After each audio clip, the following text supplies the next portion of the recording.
It's time to get this Jimmy Garcia a piece of my mind. Piece of our substantially bulbous mind. Well, maybe the mind's not too big in this guy, but, you know, the cranium just in general is. Exactly, just throw that. Pitch, tip off. I'm sorry, this is hilarious how big he is. I can't stop laughing. Get him. I'm out of here. Da-da-da-da-da-da-da. Peace. I don't even be in the game anymore. Oh my gosh, no, there was a time before. I've actually got it on YouTube somewhere, I think. I was playing MLB 12 or 13. I can't remember which one it was. Yeah. And there was times where the ball would glitch into the mound. Oh. Like we'd get stuck?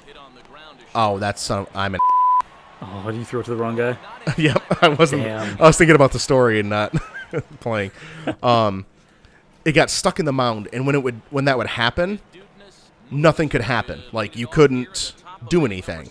Because they couldn't retrieve the ball. You couldn't retrieve the ball. The players wouldn't move forward on the mound or like on the bases or anything because to them the ball's right there. Why would I go? They could easily pick that up and throw me out.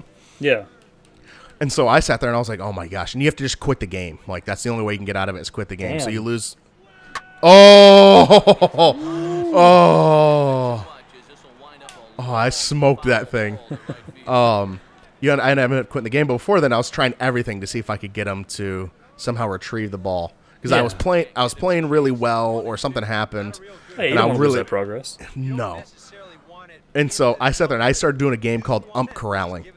And if you went through and if you ran into an umpire, because I was playing the field, so I could run around freely across the entire field if I wanted to. Mm-hmm. And if you ran into an ump, they would react certain ways depending on which way you ran into them. And I literally corralled all the umps into the center of the field somewhere by constantly running into them in different ways. And I remember posting it on YouTube somewhere, or I posted it on, or I was streaming it, and I remember somebody, I don't know who they were. They weren't like a random, or they weren't like a normal 11th Moon person or anything like that. I remember them just coming up. And they go, "What in the blue hell are you doing?"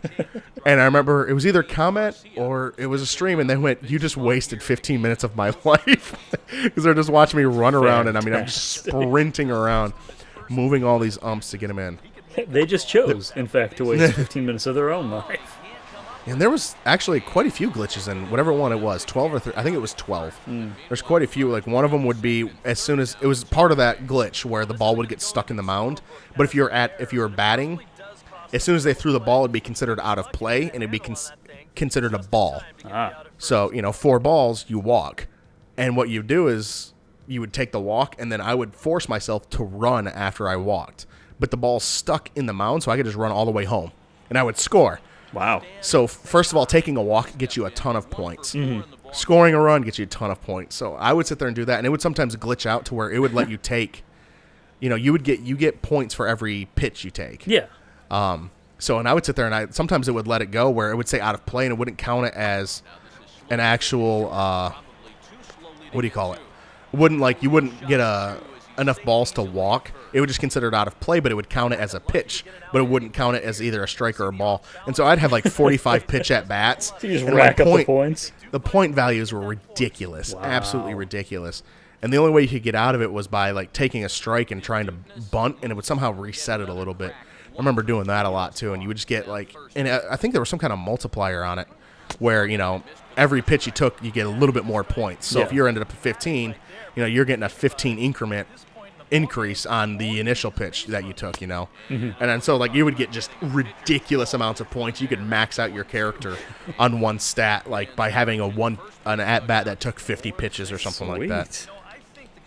But it would eventually lock up and freeze if you did it too long, too. Yeah. Can only glitch the system so far. How many games do you remember where there was some kind of not game-breaking glitches, but like where you could really? Oh my son of a bitch! I struck out. Was there any games that you had playing growing up, or not even growing up now? I didn't. That there's some kind of massive glitch. I didn't really used to exploit things that much. I mean, I remember there was one game. I really wish I could remember the title of it right now, where there was an unpatchable glitch because it was before the days of patching. Where Right. if you went to one mission before another one, it would completely, freeze up story progression. So like if you just chose to do one mission over another one first, like Really? everything is screwed up. That's no fun. Yeah. But I don't remember for the life of me what game it was. I feel like it was an RPG of some kind.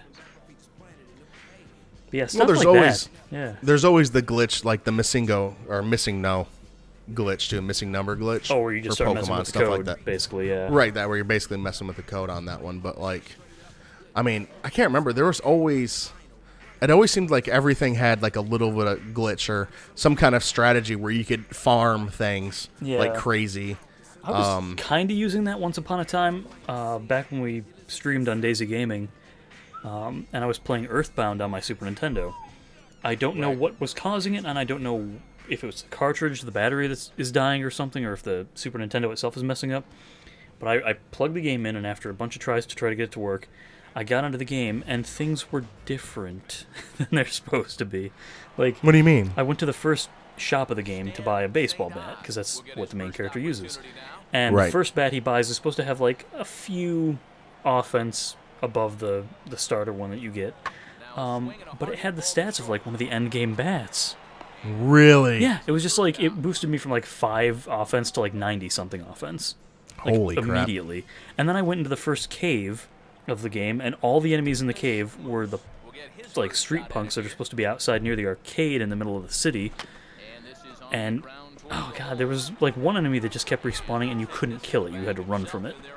And I have no idea what caused all this until eventually I think I got to the first boss, and the whole game just froze up, and I had to restart the cartridge. But I don't know what caused any of that. That's the weirdest thing. Like, I didn't... It had to have been some kind of like accidental write of information on one sector rather than another, you know, and it just Exactly. But it only ever cascaded. happened one time. I could never, ever get the cartridge to do it again. never duplicate. Nope.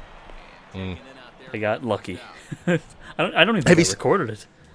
Have you been seeing the videos where the guy's beating Super Mario World in like 2 minutes and 3 minutes and stuff like I haven't that? seen that yet. I've heard, yeah, the glitch where you can affect the cartridge so it'll just throw you into the End end game credits, Yeah. Yeah. I've heard about that. That's crazy. The guy who pulled it off on an actual cartridge for the first time. Yep. That's what I've been watching is him do it. That's and he kind of insane. explained it. He explained it too in a way that made sense to, you know, a lot of people. It's just like a me that memory aren't. memory overload, right? Yeah.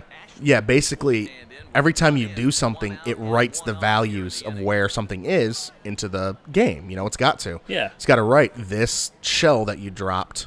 He's moving Um, here. Yeah, it's moving here, or it's, you know, you left this item at position XY.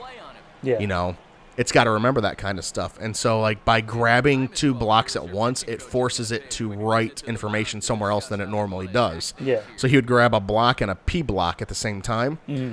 And since he's holding on to 2 things, it would force, like, okay, well, these sects of memory are being taken up by what he's holding, so it's got to move to the next portion, which where he starts putting shells in specific areas, it creates the memory of going to a certain spot in the game. Wow. So when he would pull something off, it would pull him to the credits because that's where it is. That's really interesting. And then, I mean, like, it's kind of the same thing as what they're doing with the Ocarina of Time glitches, the wrong warp. It's called the wrong warp glitch. Have you seen those where they're beating it in 18 minutes? Oh, the ones where they'll like fall through a wall or something and they just suddenly appear somewhere else, or No, well, sort of. They've got those on there too, but I mean, they go through and they do things in a certain order, grab Yeah. a bottle, grab bugs in it and stuff like that, and then they beat Goma, but don't go through the warp. They like actually jump into the blue warp, how you're supposed to warp out of the dungeon, you know, but then they take control of the character on the same exact frame that they land in there, and they walk out, and if they walk through a door, it warps them to wherever this memory has it, you know, because that's what it's supposed to do. that's insane. And they get it to where they're as Child Link, they get to run through, and they beat Goma, basically, and then it allows them to wrong warp to the castle escape section as Young Link. Wow, that's. Can you imagine the time devoted to figure crap like that out? Oh, I got to show you that video, man. I'm going to show you that video. Yeah, please do. It's. Or, you know what? The first memory I have of messing with any game's memory, the black hole glitch in Smash Brothers Melee. First time I can think of anything like that. You ever try that? Well, no, I never did. I never played Melee. I never. Oh, my the only video game systems I never owned as a kid and not counting like my PS3 now and stuff like that, and you'll understand what I'm saying later. Yeah. The only two systems I didn't own growing up were a GameCube and a PlayStation 1. Gotcha. Okay. Those were the only two. I owned everything else growing up, so I never played anything GameCube until literally the Wii came out and I could go back and play them. Same thing with PlayStation 1, but you could do reverse compatibility with the PlayStation 2 and the PlayStation 3. Yeah. So, like, those are the only two that I didn't do. And so what is this? What was the black hole glitch? I don't remember the details of it. I believe it involves Fox and Falcon. I might be getting the people wrong. I know Peach has to be involved because there's a certain way you can attack between the two of them that counters in a certain way where you can start throwing. It basically makes like a point of damage that just perpetually stays. So Peach can start throwing her radishes in there, or whatever they are, turnips. And then it eventually builds up so much, like the frame rate starts to drop, it starts to go crazy, that if anybody touches the event, they immediately get the maximum amount of damage and then fling out of the ring. And if you build it up too much, it can crash the game completely. Like the GameCube will just freeze. Because there's so many items loaded into one spot, it freaks out. Wow. But yeah, remember to show that to you, because that's pretty badass. I gotta look that one up. I remember that's the only one I'm gonna do. Done. Well, what I'm gonna do, Chris, is I'm gonna take some batting practice. Oh, have at. And then I'm gonna be ready for the game. Build up. Wait. Hadouken! Oh, never mind. Like what you heard here? Join the conversation every Friday. Open up your Android or iOS device to your favorite podcast app and search 11th Moon Podcast.